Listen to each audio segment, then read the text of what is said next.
Chers amis auditeurs de votre radio chrétienne, bienvenue pour ce dimanche où nous allons commenter la parole de Dieu du 32e dimanche du temps ordinaire de l'année C.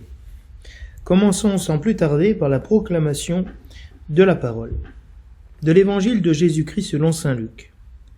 En ce temps-là, quelques Sadducéens, ceux qui soutiennent qu'il n'y a pas de résurrection, s'approchèrent de Jésus et l'interrogèrent. « Maître, Moïse nous a prescrit, si un homme a un frère qui meurt en laissant une épouse, mais pas d'enfant, il doit épouser la veuve pour susciter une descendance à son frère. Or il y avait 7 frères. Le premier se maria et mourut sans enfant. De même le deuxième, puis le troisième, épousèrent la veuve, et ainsi tous les 7. Ils moururent sans laisser d'enfant. Finalement, la femme mourut aussi. Eh bien, à la résurrection, cette femme-là, duquel d'entre eux sera-t-elle l'épouse, puisque les 7 l'ont eue pour épouse? Jésus leur répondit. Les enfants de ce monde prennent femme et mari, mais ceux qui ont été jugés dignes d'avoir part au monde à venir et à la résurrection d'entre les morts ne prennent ni femme ni mari, car ils ne peuvent plus mourir. Ils sont semblables aux anges. Ils sont enfants de Dieu et enfants de la résurrection. Que les morts ressuscitent, Moïse lui-même le fait comprendre dans le récit du buisson ardent quand il appelle le Seigneur le Dieu d'Abraham, Dieu d'Isaac, Dieu de Jacob. Il n'est pas le Dieu des morts, mais des vivants. Tous, en effet, vivent pour lui. Acclamons la parole de Dieu.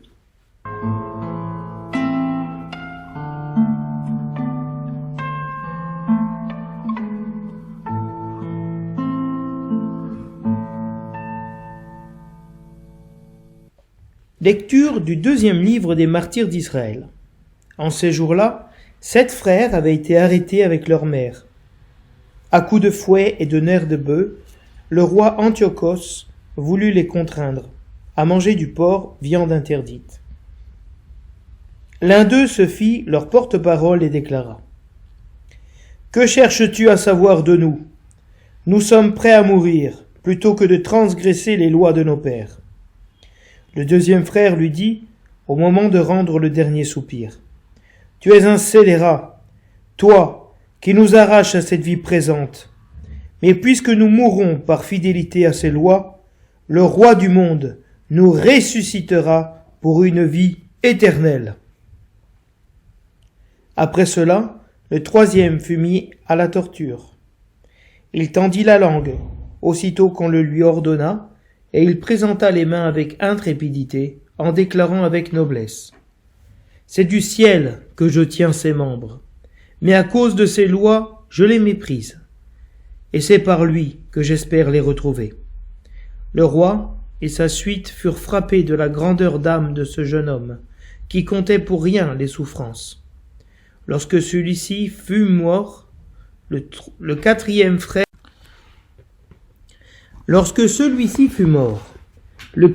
frère fut soumis au même sévice. Sur le point d'expirer, il parla ainsi : « Mieux vaut mourir par la main des hommes quand on attend la résurrection promise par Dieu, tandis que toi, tu ne connaîtras pas la résurrection pour la vie. » Parole du Seigneur.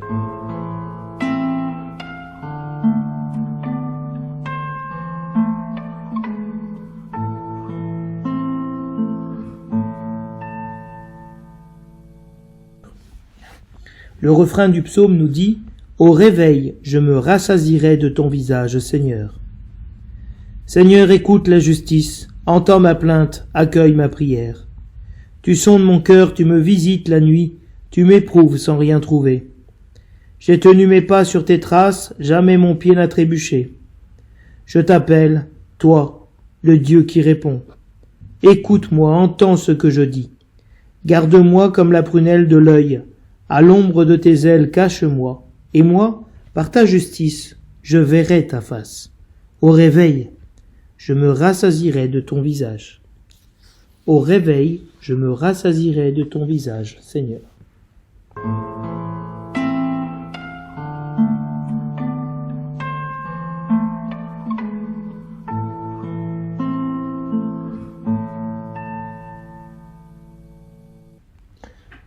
Lecture de la deuxième lettre de saint Paul apôtre aux Thessaloniciens. Frères, que notre Seigneur Jésus-Christ lui-même, et Dieu notre Père qui nous a aimés, et nous a pour toujours donné réconfort et bonne espérance par sa grâce, réconforte vos cœurs, et les affermisse en tout ce que vous pouvez faire et dire de bien. Priez aussi pour nous, frères, afin que la parole du Seigneur poursuive sa course, et que partout on lui rende gloire comme chez vous. Priez pour que nous échappions aux gens pervers et mauvais, car tout le monde n'a pas la foi. Le Seigneur, lui, est fidèle. Il vous affermira et vous protégera du mal. Et dans le Seigneur, nous avons toute confiance en vous. Vous faites et continuerez à faire ce que nous vous ordonnons. Que le Seigneur conduise vos cœurs dans l'amour de Dieu et l'endurance du Christ. Parole du Seigneur.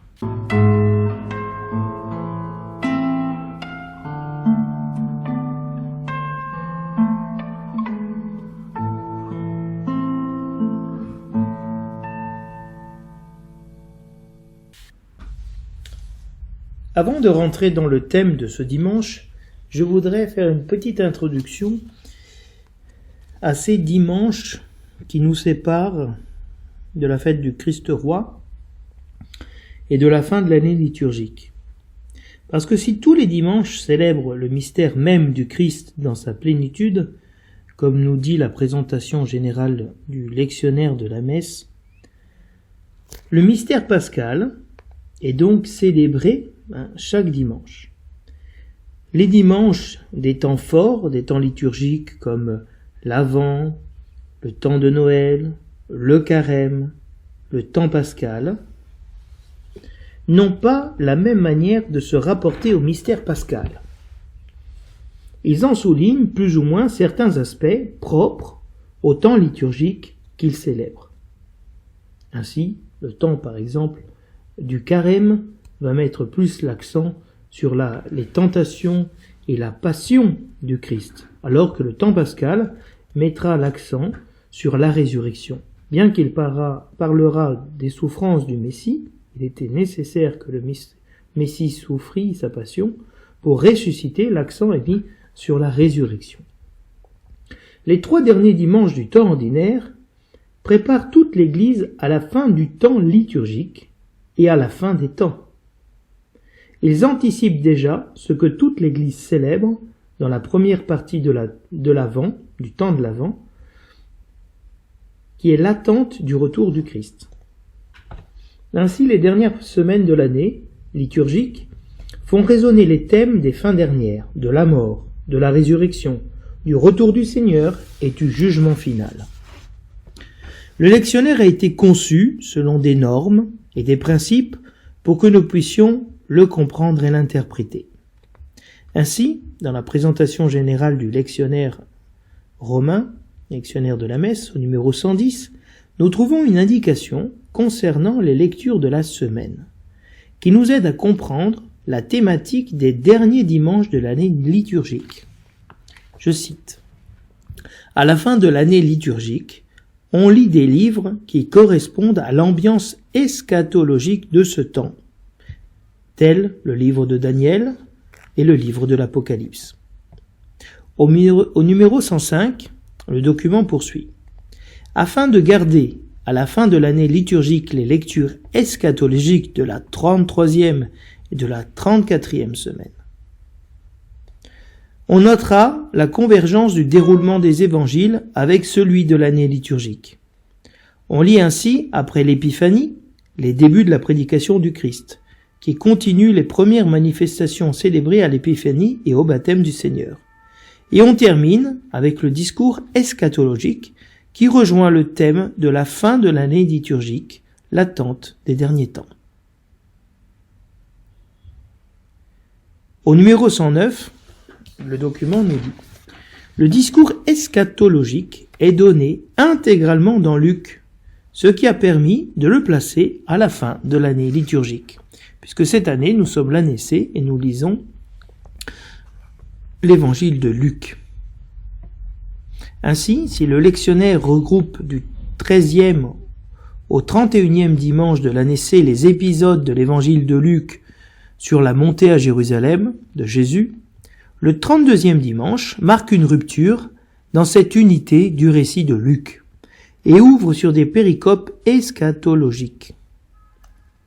Ceci parce que l'unité de l'année liturgique doit apparaître chaque année.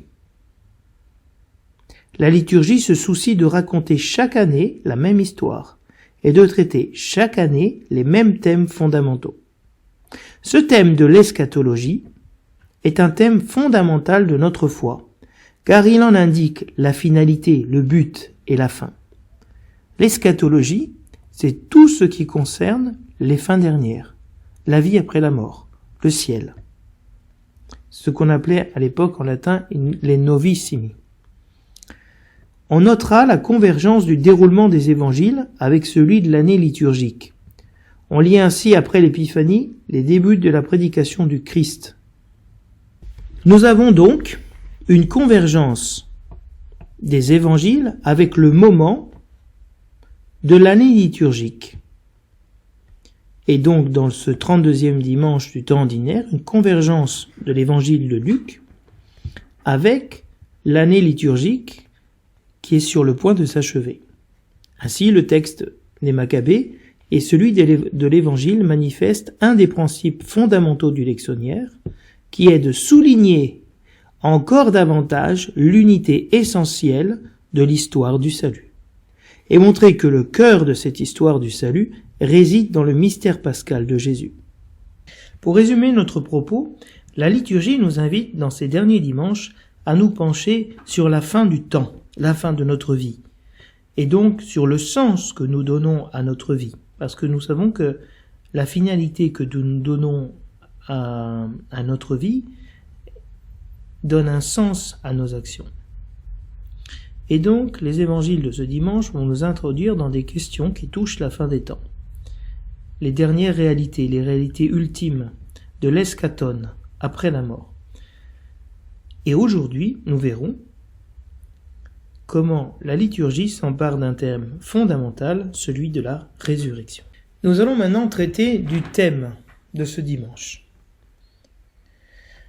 Le thème de ce dimanche est celui de la résurrection.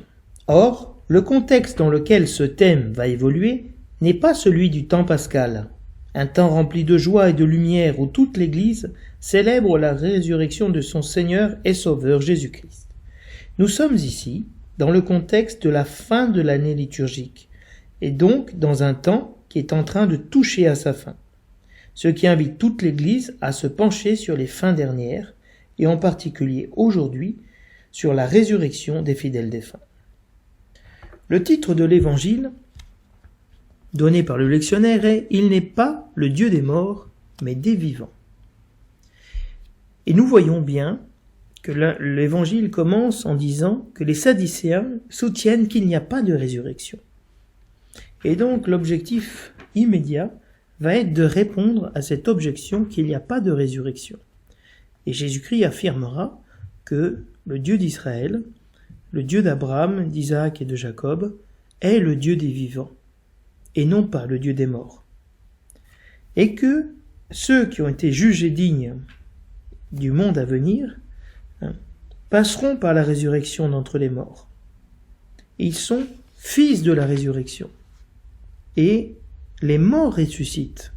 Donc nous avons un thème qui tourne autour de la résurrection. Et la première lecture nous parle des martyrs d'Israël.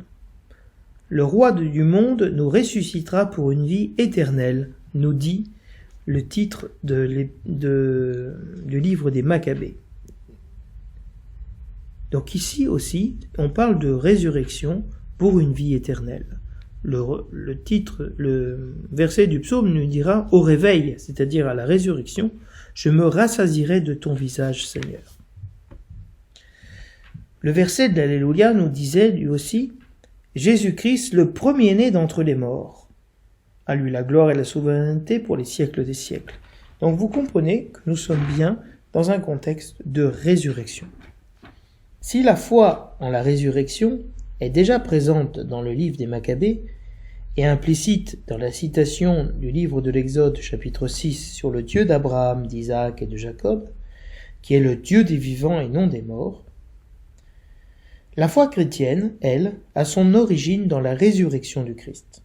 Notre foi en la résurrection se base pour nous chrétiens sur un événement, un fait absolument nouveau, prémisse de la nôtre, la résurrection du Christ. Comme le dit Paul, si le Christ n'est pas ressuscité, vaine est notre foi. Notre foi ne sert à rien si le Christ n'est pas ressuscité. Nous sommes fils de Dieu en étant fils de la résurrection, c'est-à-dire, par le baptême, nous sommes ressuscités avec le Christ, nous avons part à sa résurrection, et ainsi nous avons part à sa nature de fils de Dieu. La bonne nouvelle, c'est que si nous sommes ressuscités avec le Christ, nous ne pouvons plus mourir, nous ne mourrons plus. La mort n'a plus de pouvoir sur nous, c'est-à-dire la mort du péché, la mort de l'être, et non pas seulement la mort physique. La résurrection est le lieu de notre naissance, non seulement au ciel, mais comme fils de Dieu. La semaine dernière, nous avions, en conclusion de l'évangile de Zachée, Jésus affirme que Zachée était lui aussi fils d'Abraham. Nous continuons dans cette réintégration dans la filiation, non plus celle d'Abraham, mais de Dieu, en devenant fils de la résurrection. Pour nous chrétiens, nous sommes fils de la résurrection non parce que nous sommes rendus semblables aux anges, mais parce que Jésus-Christ est ressuscité d'entre les morts, et qu'il est le premier-né d'entre les morts, premier-né d'une multitude de frères appelés à la résurrection. Or, la résurrection n'est pas seulement une réalité post-mortem, mais l'esprit vivant que nous recevons du Christ par le baptême et les sacrements qui nous donnent déjà part à l'éternité de Dieu, à la vie éternelle de Dieu et à sa victoire sur la mort. Le Christ veut nous libérer de l'illusion d'un christianisme uniquement pour cette terre, pour cette vie. Il nous ouvre le ciel, car nous sommes tentés, en voyant la mort, la souffrance et l'absurdité de certaines situations, de ne plus croire que Dieu soit le Dieu des vivants, mais au contraire le Dieu des morts, et qu'il prépare pour nous le ciel. Beaucoup de chrétiens aujourd'hui vivent leur foi comme les Sadducéens, dans une habitude religieuse vidée de sens, dans une vision uniquement terrestre de la foi. Jésus pourra affronter la mort de la croix, car il est conscient d'être fils du Dieu vivant, fils de la résurrection. Si nous vivons pour lui et par lui, voilà le sens de la vie présente et de la vie future.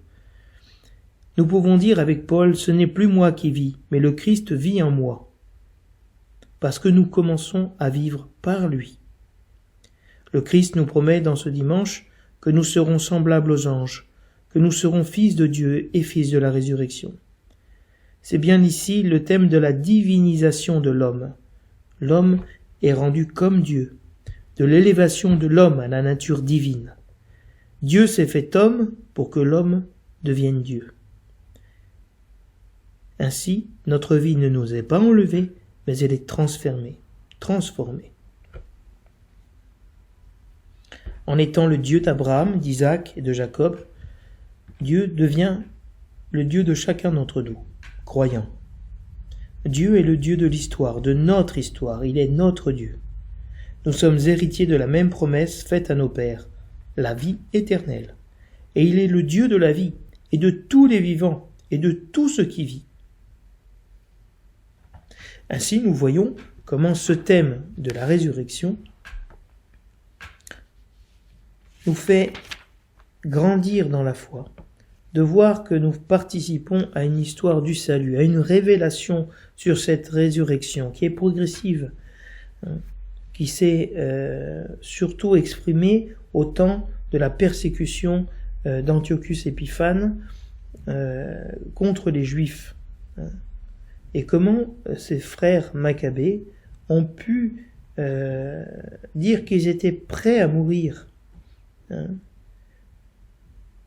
puisque le roi du monde les ressuscitera pour une vie éternelle. Et il est question aussi d'une résurrection de la chair, et qui peuvent mépriser leurs membres, les membres de leur corps, et rentrer dans les souffrances, sans peur de la mort, parce qu'ils comprennent qu'il vaut mieux mourir par la main des hommes lorsqu'on attend la résurrection, que Dieu ressuscitera les hommes, les justes, pour la résurrection, pour la vie. Ainsi, le psaume peut nous dire « Au réveil, je me rassasierai de ton visage ». Cette prière confiante que même si nous sommes dans l'épreuve, même si nous sommes dans le combat, le Seigneur nous ressuscitera. Ainsi, nous comprenons, dans ce contexte, comment l'épître aux Thessaloniciens nous aide à trouver, nous réconforte, nous console, et ravive en nous l'espérance que le Seigneur nous affermit, nous rend stables, forts dans l'épreuve. Parce qu'il ne s'agit pas seulement de la course des croyants, mais la course de la parole de Dieu qui a lieu, qui se fait à travers les croyants. Et Paul supplie le Seigneur que nous puissions échapper aux gens pervers et mauvais, ceux qui ont abandonné la foi. Le Seigneur nous affermisse et nous protège du mal qui est l'apostasie, de ne pas tomber comme les Sadducéens, à nier qu'il existe la résurrection et en finir par nier l'existence et l'amour de Dieu.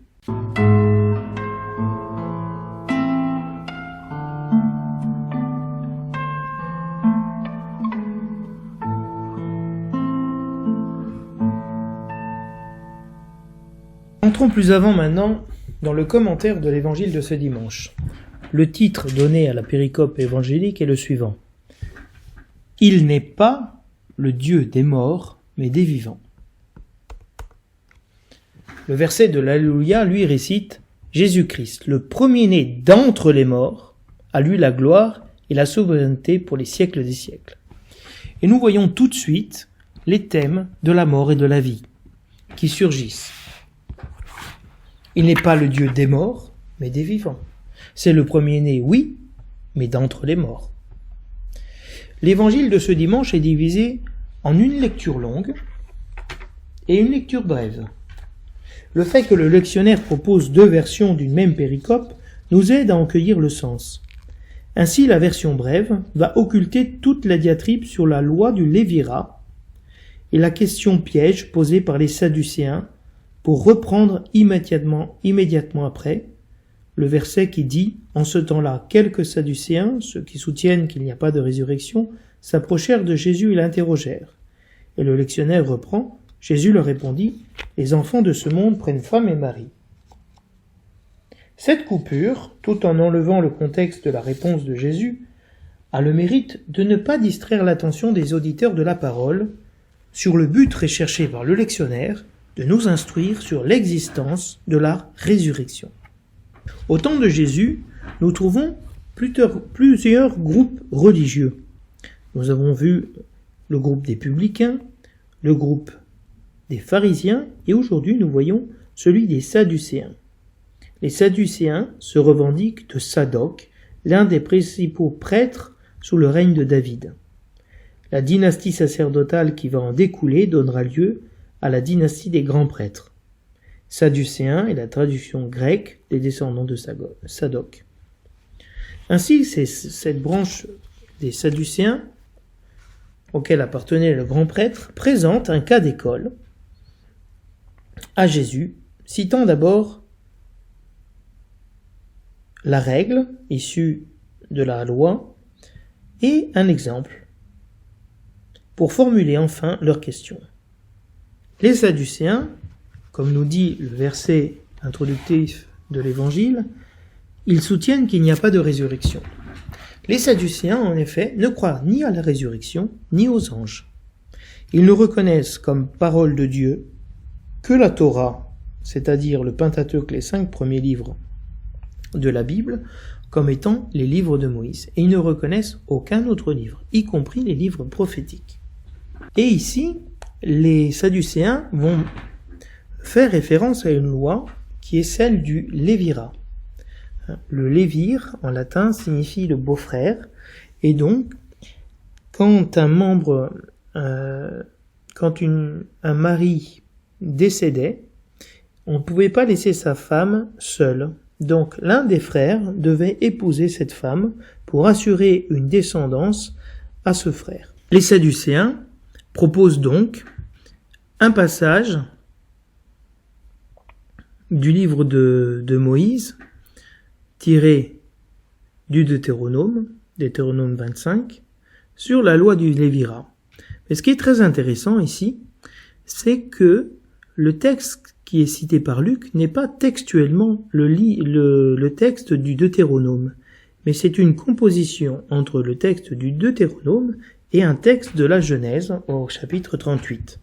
Nous allons essayer de vous expliquer cette subtilité. Le texte grec de Luc utilise l'expression ex anasthese sperma to adelphou autou pour susciter une descendance, sperma, à son frère. Susciter se dit ex anastasé. Et on entend la racine de l'anastasis, la résurrection. Cette expression intervient très tôt dans la Bible en traduction grecque, dans le récit biblique, pour indiquer le fait de donner une continuité à la descendance, sperma, comme c'est le cas avec Ève qui affirme « Dieu m'a accordé une autre descendance à la place d'Abel ». Et nous sommes au chapitre 4 de la Genèse. Au chapitre 19 de la Genèse, les filles de Lot veulent coucher avec leur père pour lui susciter une descendance. Et en Genèse 38, Judas, fils de Jacob, demande à son fils Onan de susciter une descendance à son frère Er, en allant vers la femme de Er, veuve, Tamar, en utilisant la même expression. Kai anasteson sperma tu adelphousu. C'est très intéressant et ironique que les Sadducéens citent ce passage, car Jésus est justement de la descendance de Tamar, puisqu'il est fils de Judas. Car Onan refusa de lui donner une descendance, et pour cela Tamar se déguisa en prostituée, et Judas, en allant avec la prostituée Tamar, engendra une descendance à Tamar. Et ainsi, Tamar, comme Ruth et la Vierge Marie, sont les femmes qui apparaissent dans la généalogie de l'évangile de Matthieu. L'expression hébraïque qui est derrière ce terme « relever la descendance de son frère » signifie maintenir le lignage de son frère. Et on le retrouve dans la prophétie de Nathan envers David, lorsqu'il dit que Dieu maintiendra le lignage, suscitera, relèvera la descendance de David. Relever le lignage. Le terme résurrection, anastasis, est très présent dans ce passage, puisque chaque frère doit susciter une descendance, littéralement redresser, ex anasthese, le lignage. Les fils sont dignes de la résurrection des morts, et les fils de la résurrection.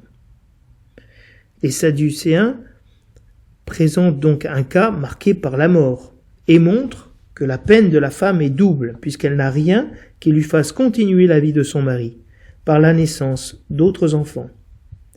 Dans ce passage plein de morts absurdes, sans vie engendrée, Jésus manifeste et fait resplendir le sens de la vie du Dieu des vivants en insistant sur la résurrection. Donc l'évangile de Luc va jouer sur les termes en utilisant le fait de assurer une descendance à son frère, relever la descendance, ex anasthésé, et le fait de la résurrection, anastasis, qui est la même racine. Un autre élément intéressant de ce texte, c'est que cette femme est dite ateknos en grec, c'est-à-dire sans enfant. Si l'on regarde la Bible grecque, c'est un terme très rare, c'est un apax, c'est-à-dire une occurrence unique dans les évangiles.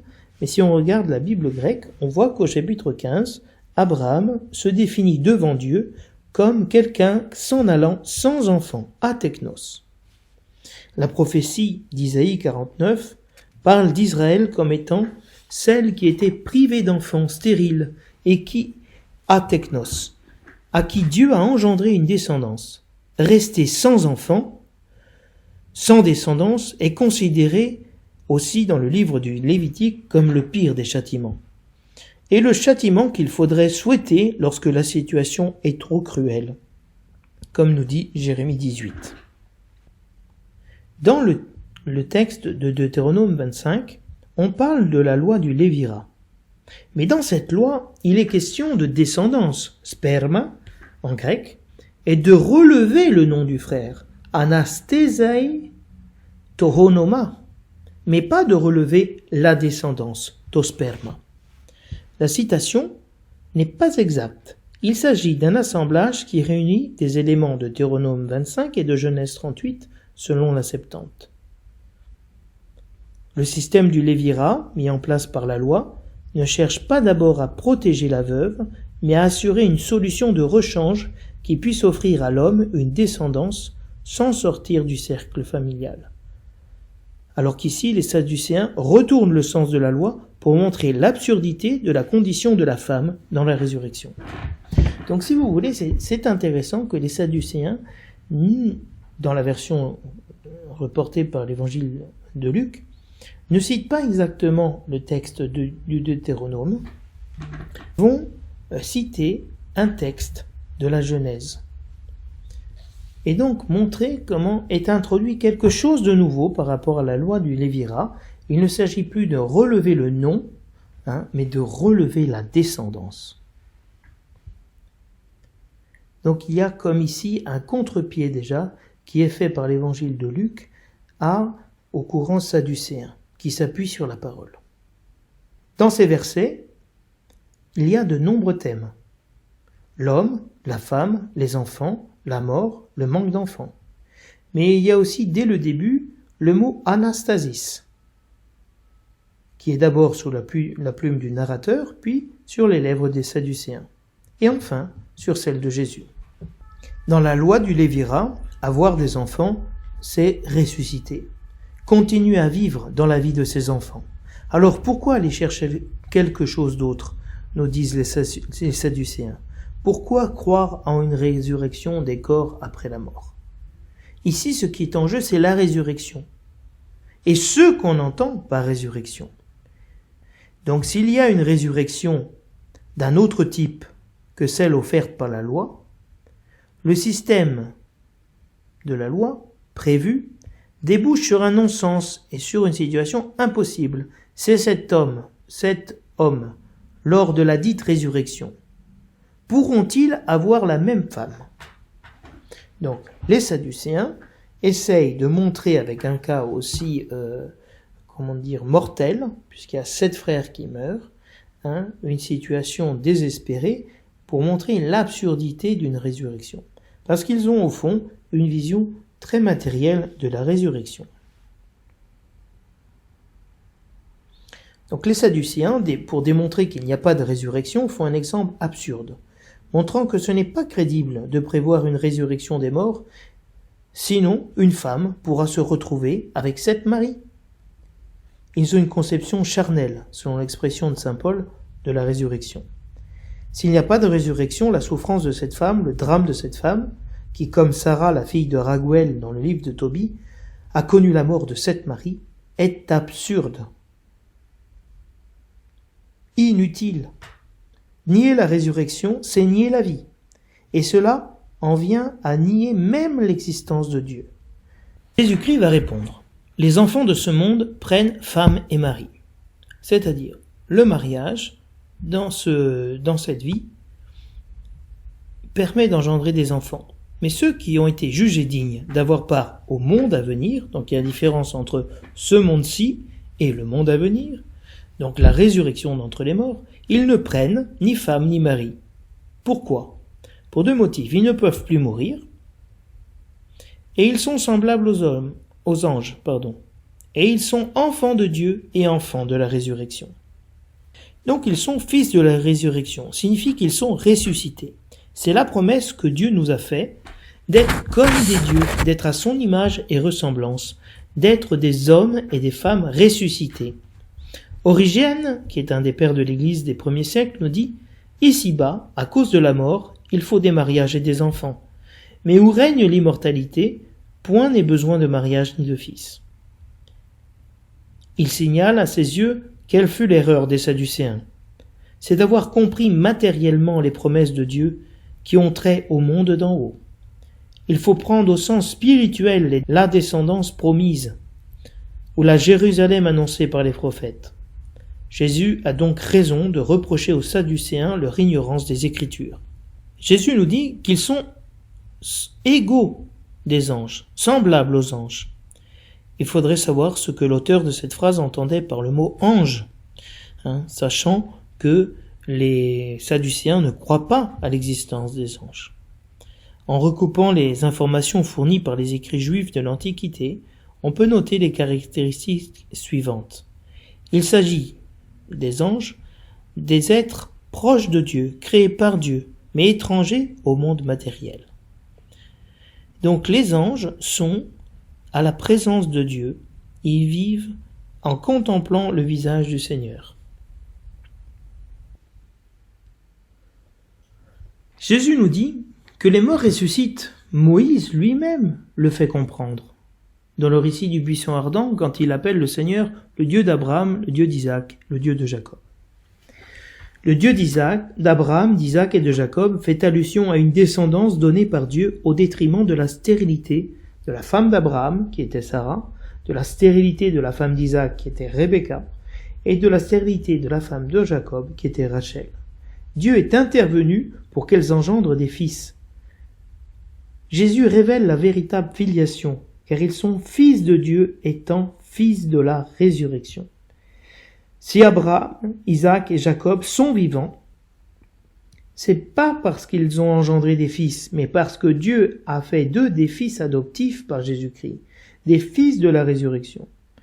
Et ainsi, on comprend que Dieu est le Dieu de chaque génération des croyants, d'Abraham, d'Isaac et de Jacob. La sentence finale de Jésus nous dit « Dieu n'est pas le Dieu des morts, mais le Dieu des vivants ». Il rend explicite ce que la citation d'Exode, chapitre 3, avait d'implicite. Il explique en une phrase à ses lecteurs, Saint Luc, ce que Jésus veut dire en parlant d'un Dieu des vivants et non pas des morts. C'est, dit-il, parce que tous vivent par lui. On pourrait traduire « tous vivent pour lui » ou « tous vivent par lui ». Ce qui est intéressant ici, c'est que la vie est liée à Dieu. Et on vit par Dieu, on vit pour Dieu. Et que cette vie que Dieu donne est immortelle. Jésus-Christ rétorque aux Sadducéens à travers l'Écriture de l'existence de la résurrection. Et Jésus-Christ ne leur dit pas qu'il est la résurrection et la vie, comme il le dira dans l'évangile de Jean. Il leur répond à travers les Écritures.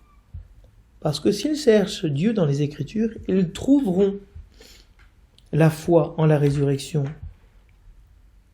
qu'amène Jésus-Christ. Et Jésus-Christ aurait pu utiliser le passage des Maccabées pour appuyer sa démonstration de l'existence de la résurrection en montrant que Dieu est le Dieu des vivants et non pas des morts.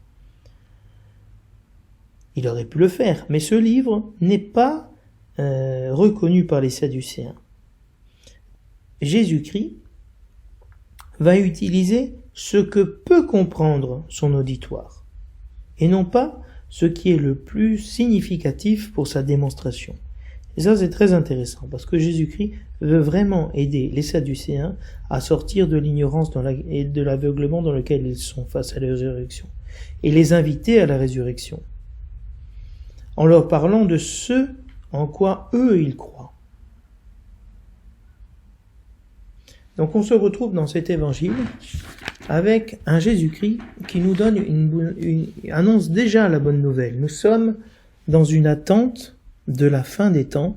Jésus-Christ ne se laisse pas dans cet évangile détourner de sa mission. Il est venu proclamer la résurrection. Et il ne se laisse pas distraire par un exemple dramatique d'une casuistique liée à un cas précis que porte les Sadducéens. Il ne s'attarde pas sur la réalité du mariage. Ce qui l'intéresse, c'est de montrer que Dieu est le Dieu des vivants et non pas celui des morts, et qu'il nous appelle à une filiation divine, de devenir enfants de Dieu et de devenir enfants de la résurrection, et que la vie du monde à venir n'est plus du tout identique à celle de ce monde. Et donc nous ne sommes plus dans une dynamique de prendre femme ou mari et d'engendrer une descendance pour exister. Parce que la vie de Dieu coule dans nos veines et nous vivons de la vie de Dieu et nous vivons par lui.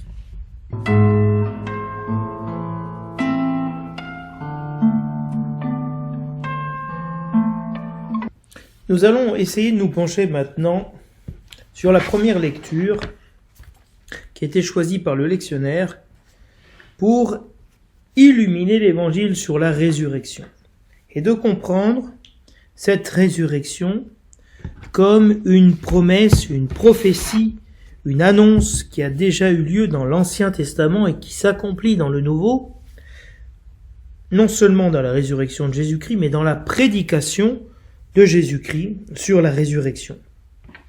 Le titre donné à la première lecture de ce dimanche est « Le roi du monde nous ressuscitera pour une vie éternelle ». Nous sommes dans le livre des martyrs d'Israël, appelé aussi le livre des Maccabées, sous une persécution qui est faite par Antiochus Épiphane IV, qui persécute les Juifs à cause de leurs coutumes, de leur foi, parce qu'ils ne se plient pas à l'idolâtrie et à la croyance dans les dieux de l'Olympe, les dieux grecs. Antiochus veut que son peuple vive à la grecque.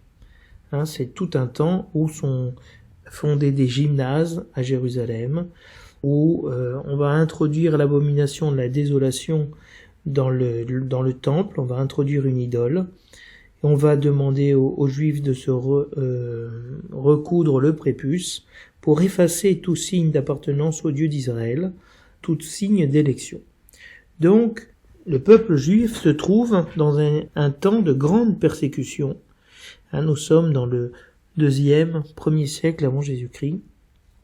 Un temps de grande persécution où la foi d'Israël est en danger. Parce que les puissants de ce monde veulent qu'Israël abandonne sa foi pour épouser la foi de l'empereur, la foi des païens. Et nous avons aujourd'hui cette famille qui est présentée, d'une mère avec ses 7 enfants, 7 fils, qui ont été arrêtés à coups de fouet, de nerfs et de bœufs par le roi Antiochus pour les obliger à manger de la viande de porc, une viande interdite par la loi. Pourquoi les auteurs du lectionnaire ont choisi le récit du martyre des 7 frères dans le livre des Maccabées et n'ont pas choisi la lecture du livre de Tobie qui parle d'une femme ayant eu 7 maris? Parce qu'on pourrait croire que ce qui est important, c'est cette occurrence des 7 maris qui meurent et de montrer comment Dieu va sauver la situation de cette femme. Non.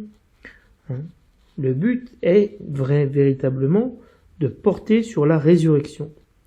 Sans doute parce que le but des paroles de ce dimanche n'est pas de parler de ce que deviendra le mariage dans la résurrection, comme le voudraient les Sadducéens, mais bel et bien d'ouvrir leurs yeux et leur esprit à la réalité de la résurrection en soi. C'est pour cela que la lecture du martyre des 7 frères ouvre les croyants à la résurrection au lieu de les limiter dans une vision humaine, trop humaine, de la vie future. Nous avons ici une page significative de la théologie du martyr chrétien. Les Juifs subissent par ce martyr une intimidation, par la cruauté du spectacle, des tortures. Le but est de casser leur foi, la foi des croyants, par la peur de mourir, et de mourir dans d'atroces souffrances.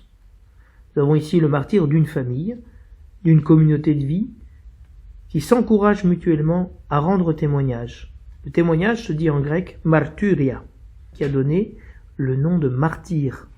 Ils sont martyrs parce qu'ils rendent témoignage de la foi qu'ils ont reçue. Le récit retenu par le lectionnaire ampute dans ce dimanche la mort du plus jeune frère et le témoignage de la mère des 7 frères, le rendant plus bref. L'effet créé par le récit du lectionnaire est bien celui du récit des Maccabées, un martyr soutenu par la communauté, par la famille, qui devient exemplaire pour les chrétiens et un modèle à imiter.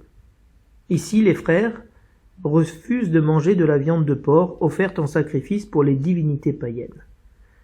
Le refus n'est pas seulement lié au type de viande, mais à son origine, celui du sacrifice fait aux idoles. Et paradoxalement, les frères s'offriront eux comme victimes en sacrifice au Dieu vivant et vrai. La question qui nous est posée aujourd'hui est: sommes-nous disposés à mourir et à donner notre vie par amour pour la foi reçue et l'espérance dans le royaume et sa résurrection? Parce que ce qui est très frappant dans le témoignage des jeunes frères, ils affirment être prêts à mourir plutôt que de transgresser la loi des pères, c'est-à-dire plutôt qu'aller contre la foi qu'ils ont reçue. La foi est vraiment ce qui leur fait vivre, ce qui les fait vivre. Et donc, la vie véritable ne vient pas de la vie physique, mais de la foi qu'ils ont reçue. Et le deuxième frère dira au roi: tu es un scélérat, tu nous arraches à cette vie présente, parce que nous allons mourir fidèlement aux lois, à la foi que nous avons reçue. Mais le roi du monde, lui, nous ressuscitera pour une vie éternelle. C'est-à-dire que Dieu est la cause première de tout, même de cette situation de persécution, de mort atroce. Et Dieu n'est pas indifférent à la souffrance du juste. Dieu ressuscitera le juste pour la vie éternelle, et non pas pour une mort éternelle. Et le quatrième dira: mieux vaut mourir par la main des hommes quand on attend la résurrection promise par Dieu, tandis que toi tu ne connaîtras pas la résurrection pour la vie. C'est-à-dire que refuser Dieu, c'est refuser de ressusciter pour la vie. Et le troisième frère qui subit la torture méprise les membres qu'il a reçus pourtant de Dieu. Il les méprise, non pas à cause de Dieu, mais parce qu'il est conscient et il croit qu'il retrouvera ses membres et donc son corps dans la vie éternelle. Et donc il y a une véritable croyance ici en la résurrection de la chair. C'est pour ça que dans ce dimanche, lorsque nous proclamerons le credo, nous aurons, je pense, aidés par les lectures, une conscience plus grande de l'appel qui nous est fait à la résurrection, la foi en la résurrection de la chair. Je crois en Jésus-Christ ressuscité d'entre les morts, et je crois que Jésus-Christ ressuscitera nos cœurs mortels. Le refrain du psaume proclame: « Au réveil, je me rassasierai de ton visage, Seigneur ». Nous sommes ici face à la prière des martyrs d'Israël et à celle des chrétiens qui attendent la résurrection. Quelle magnifique réponse de foi, de confiance et d'amour de celui qui est dans l'épreuve et qui désire se rassasier de la présence et du doux visage de celui qu'il aime. Au réveil du sommeil de la mort, nous verrons le visage de Dieu et nous nous rassasierons de sa justice. Voilà la réponse de l'Assemblée chrétienne à la proclamation du martyr, des martyrs d'Israël. Seigneur, écoute la justice. Quelle justice? Non pas la justice de ce monde, la justice de la croix. Entends ma plainte, accueille ma prière. Il y a un véritable appel de la part du croyant qui est dans la difficulté à ce que Dieu l'écoute. Comme un des psaumes des dimanches qui nous ont précédés, on dit: le Seigneur écoute, exauce la prière du pauvre. Tu sondes mon cœur, tu me visites la nuit, tu m'éprouves sans rien trouver. Ici, le psalmiste montre qu'il est vraiment irréprochable dans son cœur, de jour et de nuit. Dieu ne trouve rien, n'a rien trouvé contre cet homme. C'est un juste qui est persécuté injustement. C'est l'image de Jésus-Christ, le seul juste. J'ai tenu mes pas sur tes traces, jamais mon pied n'a trébuché. Il n'a jamais commis le mal. Il n'a jamais marché dans la voie du mal. Je t'appelle, toi, le Dieu qui répond, écoute-moi, entends ce que je dis. Même dans l'épreuve, le psalmiste ne cesse pas d'appeler Dieu, de crier vers lui, sachant qu'il est le Dieu du répond, le Dieu qui répond à la prière. Et il dit cette phrase magnifique, « Garde-moi comme la prunelle de l'œil ». Nous sommes la prunelle de l'œil de Dieu. Nous sommes précieux à ses yeux. Nous avons véritablement de la valeur. À l'ombre de tes ailes, cache-moi. Le psalmiste demande là véritablement que Dieu le protège. Et moi, par ta justice, je verrai ta face. La justice de Dieu, c'est justement de nous ressusciter, de nous faire justice sur le péché et la mort. Et au réveil, je me rassasierai de ton visage. Au réveil de la résurrection, au réveil du sommeil de la mort, nous pourrons contempler le visage de Dieu, nous rassasier de son visage sans plus mourir.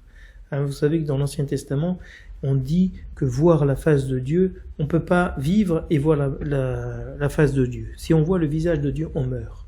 Parce que c'est la face de Dieu, c'est la justice. Et donc, au réveil, on se rassasiera de cette justice de Dieu et on pourra contempler son visage sans peur.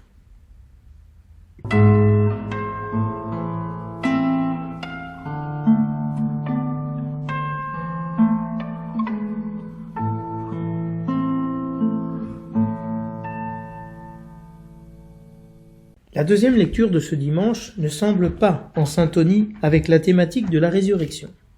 Le titre donné par le lectionnaire à la péricope des Thessaloniciens nous dit « Que le Seigneur vous affermisse en tout ce que vous pouvez faire et dire de bien ».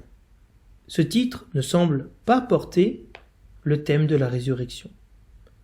Or, si nous lisons cette lecture en relation avec le thème du dimanche, le thème de la résurrection, le sens devient plus évident. Dieu nous a appelés à travers l'Évangile pour conduire nos cœurs dans l'amour de Dieu. La première lecture nous montre l'incidence de la foi dans les réalités futures pour notre manière de vivre. C'est-à-dire que la foi dans la résurrection a une incidence, a un effet dans notre manière de vivre et d'agir au présent. Et cela dans l'espérance. Dieu nous a toujours réconfortés. Il nous a aimés. Il nous a réconfortés. Et nous avons l'espérance de sa grâce. Qu'il vous réconforte vous aussi, qu'il réconforte vos cœurs, qu'il vous affermisse dans tout ce que vous pouvez faire et dire de bien.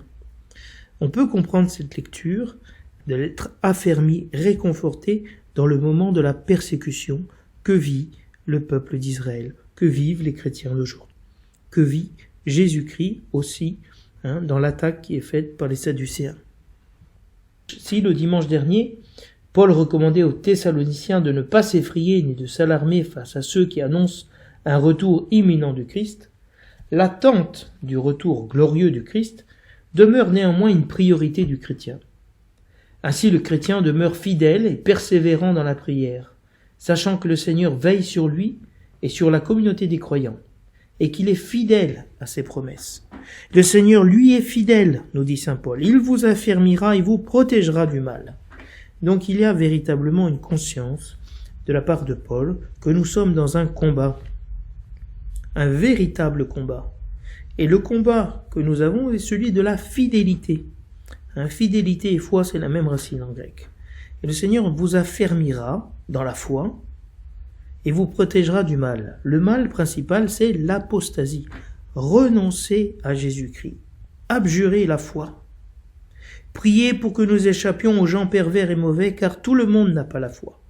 Il y a des opposants au christianisme, des juifs de la communauté chrétienne primitive, qui persécutaient les chrétiens. Ils étaient pervers et mauvais, parce qu'ils n'avaient pas reçu le don de la foi. Et donc, le Seigneur doit nous aider, nous, dit Paul, vous, Thessaloniciens, à garder la foi, à être affermis dans la foi, pour être protégés du mal et du mauvais. Ne nous laisse pas entrer en tentation, mais délivre-nous du mauvais, du mal. Donc Paul donne aux Thessaloniciens un message d'espérance. La vie du chrétien sur la terre est un combat, une lutte acharnée pour la vie. Dieu aime et soutient ses enfants. L'Esprit du Christ qui vit en nous nous affermit et nous réconforte pour agir selon le bien et pour l'annonce de l'Évangile. Tertullien nous disait « Le sang des martyrs est semence des chrétiens ». La meilleure propagation et diffusion de l'Évangile se fait par le témoignage suprême du martyr, comme Jésus-Christ, qui rendit son beau témoignage devant Ponce Pilate. La persécution est nécessaire, et Dieu donne la force dans l'épreuve en protégeant du mal, qui n'est pas la souffrance, mais apostasier, renoncer à Jésus-Christ. L'amour de Dieu, pour nous, est une véritable certitude. Que le Seigneur conduise vos cœurs dans l'amour de Dieu et dans l'endurance.